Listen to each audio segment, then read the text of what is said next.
ഗാന്ധിനഗർ ഗാന്ധിനഗർ ഇറങ്ങേണ്ടവരിറങ്ങ ഒന്ന് വേഗമാകട്ടെ. ആ ബാക്കി കിട്ടാനുണ്ട്. എത്ര കിട്ടാളൂ? 370. 370. അവർ 2 450. ഇവിടെ 260.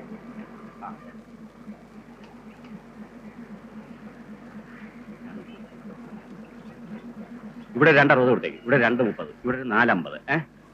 ആ നിങ്ങളുടെ ബാക്കി ഇതിലുണ്ട്, മാറിയെടുത്തു. അല്ല അതിപ്പോ ഞാൻ പോട്ടെ പോട്ടെ.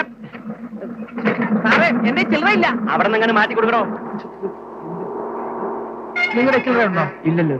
ഇല്ലേ ചേട്ടാ, ഒരു 10 രൂപയ്ക്ക് ചില്ലറ തന്നെ. ചില്ലറയൊന്നുമില്ല. ഒരു പഴം തന്നെ. ഇതിലൂടെ ചില്ലറയൊന്നുമില്ല. ഒരു പഴം കൂടെ തന്നെ. ഇതിനും ചില്ലറ ഇല്ലെന്ന് പറയരുത്, ബാക്കി കൊടുക്കാനാ. പഴം വേണോ? വേണ്ട.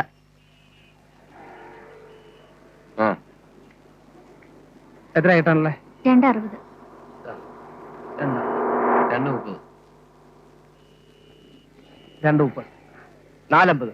450? ആ അതെങ്ങനെയാ ശരിയാവുന്നേ? അപ്പൊ എനിക്ക് വേണ്ടേ? അപ്പൊ പഴം വാങ്ങിച്ചതോ? പഴത്തിന് 1 രൂപയല്ലേ ഉള്ളൂ. അതൊന്നും എനിക്കറിയണ്ട. എനിക്കെന്നെ 450 കിട്ടണം. എടോ, എനിക്ക് കിട്ടേണ്ട 370. പഴത്തിന് പോയത് കഴിഞ്ഞ് 270. തനിക്ക് തരാനുള്ള 450 ചേർത്ത് 7 രൂപ വേണ്ടേ? ഇതിപ്പോ 410 അല്ലേ ഉള്ളൂ. ഇതൊന്നും എനിക്കറിയേണ്ടെന്ന് പറഞ്ഞില്ലേ? എനിക്കെന്നെ 450 കിട്ടണം. അപ്പൊ എന്റെ കാശ് പോട്ടെന്നോ? ദാ പിടിക്ക്. അപ്പൊ ബാക്കി 40 ഈ പഴം പിടിച്ചോ. എനിക്ക് വേണ്ട. വീട്ടിലാർക്കെങ്കിലും കൊണ്ടുകൊടും. ഇത്രേ ഉള്ളൂ. സ്വല്പമൊക്കെ ത്യാഗം സഹിക്കണം. ഇങ്ങനെയാണെങ്കിൽ ഈ പഠനത്തിൽ കഴിയുന്ന കാര്യം ബുദ്ധിമുട്ടാണ് ആശാനെ. അതൊക്കെ സാറിന്റെ ഇഷ്ടം. ഒരക്കയുടെ മൂട്.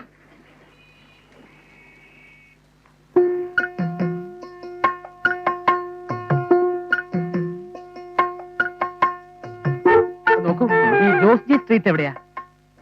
സോറി, ഞാൻ ഈ നാട്ടുകാരനല്ല, വേറെ ആരോട് അന്വേഷിക്കും.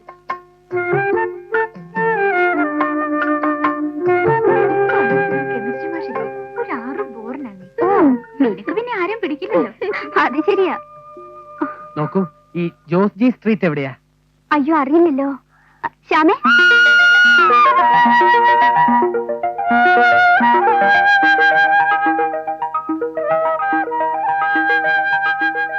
ഈ അഡ്രസ് എവിടെയാണെന്ന് അറിയാമോ? Balagopalan Nair, Padmavathi Bhavan, number 137, Jose G street, Gandhinagar. അയ്യോ, ഇത് എന്റെ വീടിന്റെ ജസ്റ്റ് ഓപ്പോസിറ്റ് വീടാ. അയ്യോ അതെയോ, വളരെ നന്നായി. ആദ്യം ഇവിടുന്ന് റൈറ്റിലോട്ട് തിരിയണം, പിന്നെ അവിടുന്ന് ലെഫ്റ്റിലോട്ട് തിരിയണം, പിന്നെ വീണ്ടും അവിടുന്ന് ലെഫ്റ്റിലോട്ട് തിരിയാ. സോറി, പിന്നെ അവിടുന്ന് ലെഫ്റ്റിലോട്ട് തിരിഞ്ഞ ഒരു ജംഗ്ഷൻ എത്തും. അവിടെ ആരോട് വെച്ചാലും പറഞ്ഞുതരും. വളരെ ഉപകാരം. കുട്ടി ഏത് ക്ലാസ്സിലാണ് പഠിക്കുന്നത്? +2. ഞാൻ എന്റെ അമ്മാവന്റെ കൂടെ താമസിക്കാൻ പോവാ. അപ്പൊ നമുക്ക് ഇനിയും കാണാം. ഓ യെസ്, കാണാം. ആദ്യം ഇവിടുന്ന് റൈറ്റിലേക്ക് തിരിയണം, പിന്നെ ഇവിടുന്ന് ലെഫ്റ്റിലേക്ക് തിരിയണം, പിന്നെ വീണ്ടും ലെഫ്റ്റിലേക്ക് തിരിയാ, പിന്നെ അവിടുന്ന് ലെഫ്റ്റിലേക്ക് തിരിഞ്ഞ ഒരു ജംഗ്ഷനിലെത്തും. അവിടെ ആരോട് വെച്ചാലും പറഞ്ഞുതരും. ചോദിക്കാൻ പറ്റിയ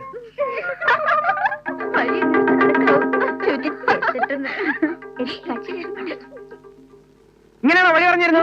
വഴി പറഞ്ഞോ? ആര്? അത് ശരി. പാവം, തലയ്ക്ക് നല്ല സുഖമില്ല. പറയിക്കരുത്. വാടി, വന്നിരിക്കുന്നു കൺട്രി ഫെലോ. Country fellow? ഞാൻ ഈ പട്ടണത്തിൽ തന്നെ കഴിയാൻ പോണേ. നീ +2 ആണെങ്കിൽ ഞാൻ -2 എടുത്തോളാം. ഷോ, അച്ഛൻ ഒന്ന് വേഗം വാ. എടി, ഞാനല്ലടി ലേറ്റ്, നിന്റെ അമ്മ ആ സ്ഥിരം ലേറ്റ്. വേഗം വാങ്ങിയോട്ടെ. വാതിലും ചെല്ലൊക്കെ ശരിക്കും പൂട്ടിയാലേ. പട്ടാപ്പകലും കള്ളന്മാർ വെക്കുന്ന കാലവാ. വേഗം പുടിക്കേ. താക്കോലിഞ്ഞുണ്ടോ? താക്കോല് ഞാൻ വെച്ചോ. താക്കോല് നീ കയ്യിൽ വെച്ചാൽ ശരിയാവൂ. എടി, സർക്കിൾ വീട്ടിലില്ലെങ്കിൽ എനിക്കും കൂടെ തിരിച്ചു വരേണ്ടതാണ്. അപ്പൊ നിങ്ങൾ വരാൻ താമസിച്ചാൽ ഞാൻ ഇവിടെ പുറത്ത് നിൽക്കണോ? നീ ഇവിടെ വന്നാ പിന്നെ കള്ളന്മാർ കയറുന്ന പ്രശ്നം ഉദിക്കുന്നില്ലല്ലോ. അപ്പഴേ തർക്കം വേണം മോളെ. നീ താക്കോൽ ആ പിഷ്ടാങ്ങിന്റെ ചോട്ടിലോട്ട് വെച്ചരുത്. ആരാദ്യം വരുന്നതെന്ന് വെച്ചാൽ അവർ തുറന്നു നിർത്തണം. കള്ളന്മാര് വല്ലവരും വന്ന് താക്കോൽ എടുത്താലോ? പിന്നെ ഇപ്പൊ പിഷ്ടാങ് തുറന്നപ്പോ താക്കോൽ എടുക്കാൻ കള്ളന്മാർ ഇങ്ങോട്ട് വരികയല്ലേ. അയ്യോ, അംബിക പോയിട്ടുണ്ടാവും. അംബിക പോണെങ്കിൽ പോട്ടെ, രാധയുണ്ടല്ലോ. അച്ഛൻ, ഞാൻ ബസിന്റെ കാര്യ പറഞ്ഞത്. അത് തന്നെ ഞാനും പറഞ്ഞു. ചുമ്മാ 9:15 ആയിട്ട് അതിനകത്ത് വെള്ളം വെക്കാതെ പറയാം. ചണാ ഗുണാന്ന് പറയാതെ.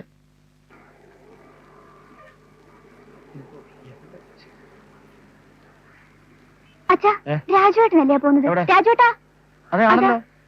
രാജുവേട്ടാ, അമ്മായി ഏതാണ്ട് കാര്യമായിട്ട് കൊടുത്തു വിട്ടിട്ടുണ്ടെന്ന് തോന്നുന്നു. കയ്യിലൊരു ചുമടുണ്ടല്ലോ. അത് അവൻ തന്നെ 2 മിനിറ്റ് കൊണ്ട് നിന്ന് തീർത്തോളൂ. അമ്മാവൻ, ഞാൻ കുറെ നേരമായിട്ട് നടക്കാം അമ്മാവന്റെ വീടൊന്ന് കണ്ടുപിടിക്കാൻ. അപ്പൊ അഡ്രസ് കയ്യിലുണ്ടായിരുന്നില്ലേ? അതുണ്ടായിരുന്നു. പിന്നെ നാട്ടുകാർ കൂടെ ഒന്ന് സഹകരിക്കണ്ടേ അമ്മാവാ? വഴി പറഞ്ഞു തരണ്ട. പക്ഷെ തെറ്റായിട്ടുള്ള വഴി പറഞ്ഞാൽ എന്ത് ചെയ്യും? ഇനിയിപ്പോ സംശയിക്കാനൊന്നുമില്ല. ഇതിലെ നേരെ ആ ലൈനിലെ 2ാമത്തെ വീടാ. പത്മാവതി ഭവൻ എന്ന് എഴുതി വെച്ചിട്ടുണ്ട്. പുതിയ വീടല്ലേ? അമ്മാവൻ കൂടി അതുവരെ ഒന്ന് വന്നേ. അയ്യോ, എനിക്കിപ്പോ സമയമില്ല. ഒരു സ്ഥലം വരെ പോകാനുണ്ട്. 2 ലക്ഷത്തിന്റെ കോളുണ്ട്. അമ്മാവന് ലോട്ടറി അടിച്ചോ? എന്നിട്ട് ഞാൻ അറിഞ്ഞില്ലല്ലോ. ഈ ലോട്ടറി അടിച്ചല്ല, LIC ആളെ ചേർക്കാനാ. അയ്യേ അയ്യേ അല്ല, അയ്യോന്ന് ആ. അത് നാളത്തേക്കാക്കി കൂടെ. അത് പറ്റില്ല. എന്നാ നീ കൂടെ വാ. അയ്യോ എനിക്കിന്ന് എക്സാമാ. എന്നാ എന്റെ പൊന്നു കുഞ്ഞിച്ചല്ലേ, നിനക്ക് നല്ല യാത്രാക്ഷീണം കാണും. ഉണ്ട്. നീ ഒരു കാര്യം ചെയ്യേ, നല്ല ബലാ കുളിച്ച് അത് എണ്ണൊക്കെ തേച്ച് കുളിച്ച് നല്ലോണം ആഹാരമൊക്കെ കഴിച്ച് ഒന്ന് റെസ്റ്റ് എടുക്കുമ്പോഴേക്കും ഞാൻ അവിടെ എത്താം. അയ്യോ അച്ഛപ്പ താക്കോല്. അതായത് എടാ, നിന്റെ അമ്മായി പത്മാവതി അവളെ ചേട്ടന്റെ വീട് വരെ പോയിരിക്കുക. അതുകൊണ്ട് നമ്മുടെ താക്കോല്ലേ വീടിന്റെ, അത് നമ്മുടെ ഫിഷ് ടാങ്കിന് ചോട്ടി വെച്ചിരിക്കുക. ഈശ്വര, ഇനി കുറെ കാലത്തേക്ക് എനിക്ക് ഉത്സവകാലമായി.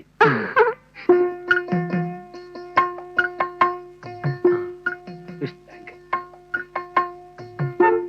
ഈ അമ്മാവന്റെ ഓരോ മണ്ടത്തരം. എന്നാ പിന്നെ താക്കോൽ ടാങ്കിനകത്ത് വെച്ചൂടെ?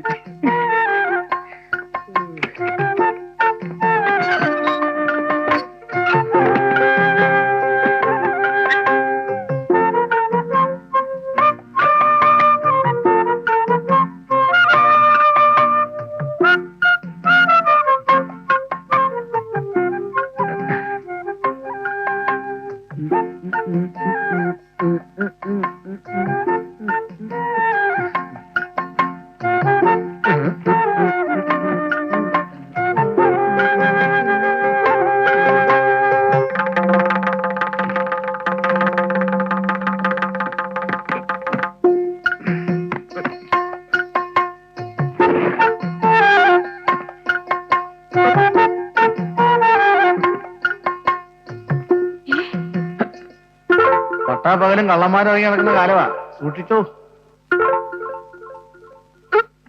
അയ്യോ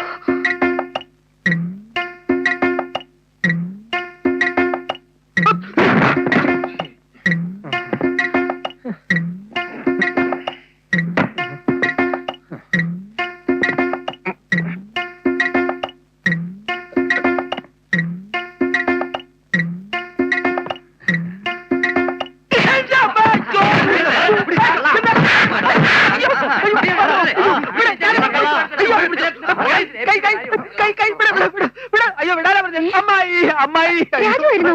വിട് വിട്. ഇവനെന്റെ അനുഗ്രഹനാ. ആണോ?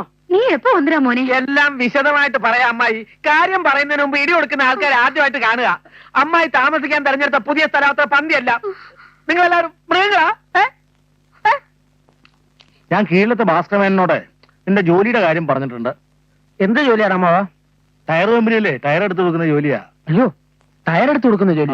വെറും 10ാം ക്ലാസ്സുകാരനായി നിനക്കൊക്കെ വേറെന്ത് ജോലി കിട്ടാനാ? ടയറെങ്കിൽ ടയർ. 3-4 ചപ്പാത്തി തുടങ്ങിയിട്ട് എടുത്ത അമ്മായി. അതാ സൗകര്യം. നീ നാളെ രാവിലെ തന്നെ ഭാസ്കരനെ ചെന്ന് കാണണം. 2 മാസത്തിനകം ജോലി ശരിയാക്കാമെന്ന് അങ്ങനെ പറഞ്ഞിരിക്കുന്നത്. ഈ ടയർ കമ്പനിയിലെ പണിയെന്നൊക്കെ പറഞ്ഞത് നല്ല ആരോഗ്യമുള്ളവർക്കല്ലേ പറ്റൂ. എവനെ കൊണ്ടതൊക്കെ പറ്റുമോ? ആരോഗ്യം ഉണ്ടാവണമെങ്കിൽ ദിവസവും 4 നേരം നന്നായിട്ട് ഭക്ഷണം കഴിച്ചാൽ മതി. ഇതേപോലെ ഇവിടെ മുട്ടയും പാലും ഇല്ലേ അമ്മായി? ഈശ്വര, രാജുവേട്ടൻ ജിമ്മിൽ ചേർന്നാ മതി, നല്ല ആരോഗ്യം ഉണ്ടാവും. Very correct. നിനക്ക് എവിടെ നിന്ന് കിട്ടിയ ഐഡിയ ഒക്കെ? ഇനി ഉള്ള സത്യം പറയാലോ അമ്മായി, ജിംഖാനെ ചേർന്ന് എന്റെ ശരീരം പുഷ്ടിപ്പെടുത്താൻ കൂടിയാ ഞാൻ ഈ പട്ടണത്തിലോട്ട് വന്നത്. ഇത് മൈസൂർ പോവാണ്? അല്ലടാ, അത് ബാംഗ്ലൂർ പോവാൻ. കേറ്റിക്കോ.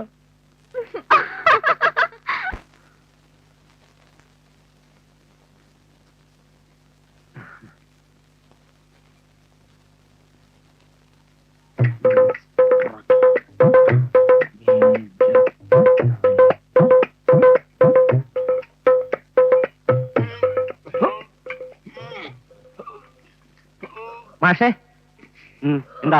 1 മിനിറ്റ്. എന്ത് വേണം? ഞാൻ ജിംനേഷ്യത്തിൽ ചേരാൻ വന്നതാ. വെയിറ്റ് ചെയ്യൂ, ഞാൻ ഉസ്താദിനെ വിളിക്കാം. ഉസ്താദ്, ഒരാൾ കാണാൻ വന്നിരിക്കുന്നു. വരൂ. തനിക്കറിയോ, മിലിറ്ററിയിലെ ഓഫീസർ ഉദ്യോഗം രാജിവെച്ചിട്ടാ ഞാൻ ഈ ജിംനേഷ്യം പരിപാടി തുടങ്ങിയത്. ആൾക്കാർക്കൊക്കെ ഒരു തോന്നലുണ്ട്, ഈ ജിം എന്ന് പറയണത് ഏത് പട്ടിക്കും ആകാമെന്ന്. കൈ രണ്ടും ബലം പിടിച്ച ഫുട്ബോളിന്റെ ബ്ലാഡർ പോലെ മസിൽ വീർത്തു വരുമ്പോ ജിമ്മ എന്നല്ല എല്ലാവരുടെയും വിചാരം. എന്നാ അതല്ല, ഇതൊരു തപസ്യം. മനോനിയന്ത്രണം, മോഹനിയന്ത്രണം, ശരീര നിയന്ത്രണം, ഇതെല്ലാം ഉണ്ടെങ്കിലേ നല്ലൊരു ജിംനാസ്റ്റിക് ആവാൻ പറ്റൂ. ശരീര നിയന്ത്രണം എന്ന് പറഞ്ഞാൽ എന്താണെന്ന് മനസ്സിലായോ? ഈ ശരീരമൊക്കെ നിയന്ത്രിക്കുന്നത്. ആ, സബാഷ്. മനസ്സിന് വഴങ്ങാത്തൊരു സാധനമാണ് ശരീരം. അപ്പൊ പ്രധാനമായി എന്ത് ചെയ്യണമെന്ന് വെച്ചാ പെണ്ണുങ്ങളെ നോക്കാൻ പാടില്ല. ആ, പ്രേമിക്കാൻ പാടില്ല, ജീവിത അവസാനം വരെ കല്യാണം കഴിക്കാൻ പാടില്ല, പെണ്ണുങ്ങളുമായി യാതൊരു സഹവാസം പാടില്ല. അപ്പോ അമ്മയും പെങ്ങന്മാരും ഒക്കെ അമ്മയും പെങ്ങന്മാരും വലിയ കുഴപ്പമില്ല. ഞാൻ പുറത്തുള്ള പെണ്ണുങ്ങളുടെ കാര്യമാണ് പറഞ്ഞത്. ഈ പറഞ്ഞതൊക്കെ സമ്മതമാണെങ്കിൽ ഇവിടെ ചേർക്കാം. സമ്മതമാണോ? സമ്മതമാണ്. ആ, ഇത് തെറ്റിച്ചാലുള്ള ശിക്ഷ വളരെ കടുത്തതായിരിക്കും. പെണ്ണുങ്ങളെന്ന് പറഞ്ഞാൽ ആരാണെന്നറിയാം? ഇല്ല. ആണുങ്ങളുടെ ജ്യൂസ് എടുക്കുന്ന വിഷയനാണ് ഈ പെണ്ണുങ്ങൾ. ഈ മിക്സിയെ പോലെ. അതെ. അതുകൊണ്ട് ബസ്സിൽ കയറിയാൽ പോലും പെണ്ണുങ്ങൾ നിൽക്കുന്ന ഭാഗത്ത് നിൽക്കരുതില്ല. ചായ കുടിക്കുമോ? കുടിക്കും, പക്ഷെ ഇപ്പൊ വേണ്ട, കുടിച്ചിട്ടാ വന്നത്. തരാനല്ല, ചായ കുടിക്കാൻ പാടില്ല. ചായ കുടിക്കാറില്ല. സിഗരറ്റ് വലിക്കാറുണ്ടോ? ഇല്ല. കള്ളു കുടിക്കാറുണ്ടോ? ഇല്ല. പാല് കുടിക്കാറുണ്ടോ? ഇല്ല. പാല് കുടിക്കണം. ദിവസം 2 നേരം വെച്ച് പാല് കുടിച്ചാൽ പറ്റൂ. ആ, 2 നേരം വെച്ച് ഞാൻ കുടിക്കാറുണ്ട്. ആ, ഈ കണ്ടീഷൻസ് ഒക്കെ ഓക്കെയാണ്. ഓക്കെയാണ്. എന്നാ ഇന്ന് തന്നെ തുടങ്ങാം. ഡ്രിങ്ക്സിൽ നിന്ന് തന്നെ ആയിക്കോട്ടെ. പിടിച്ചോളൂ. 1 2 3. പകരം ഉസ്താദ് ചാടി പിടിച്ചിട്ട് എന്നെ ഇതേപോലെ ചവിട്ടിക്കും.